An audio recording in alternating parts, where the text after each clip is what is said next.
that goes to the question of process groups, which I think is really, that was the main thing that patients were talking about when we moved virtual. And I thought it was such a good sign. They were wanting more process groups. They wanted less of the skills-based groups.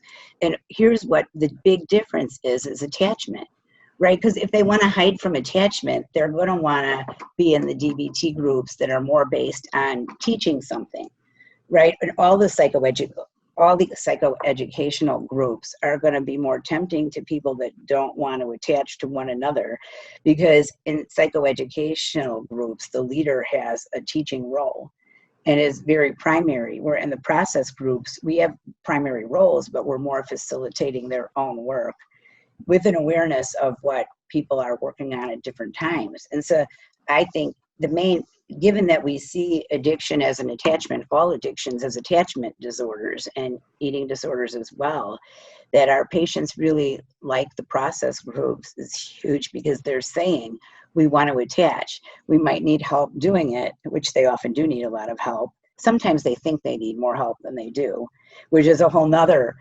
issue, because we talk about that. We talk about how to help people take up space rather than wait for that to happen. But that, I think, is a really good sign, and why we have so many process groups is because that's where people attach. And that's what's going to help their recovery become stable after they leave us.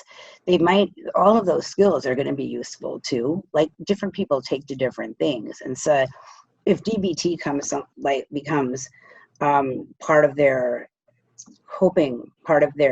therapeutic box for how they can take care of themselves, and hopefully it does in various ways to people, even if not in the pure sense, that's really great. And mostly what we want is for them to have community.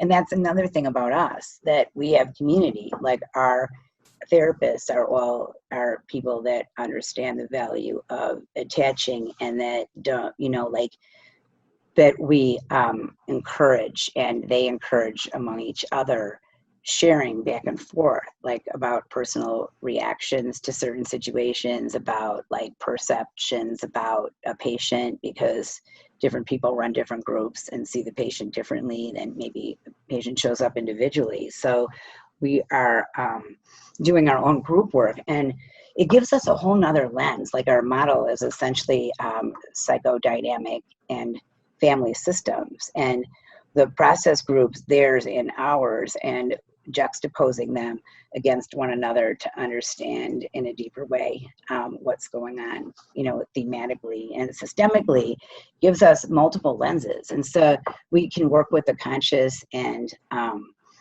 various subconscious and unconscious, like all of that too.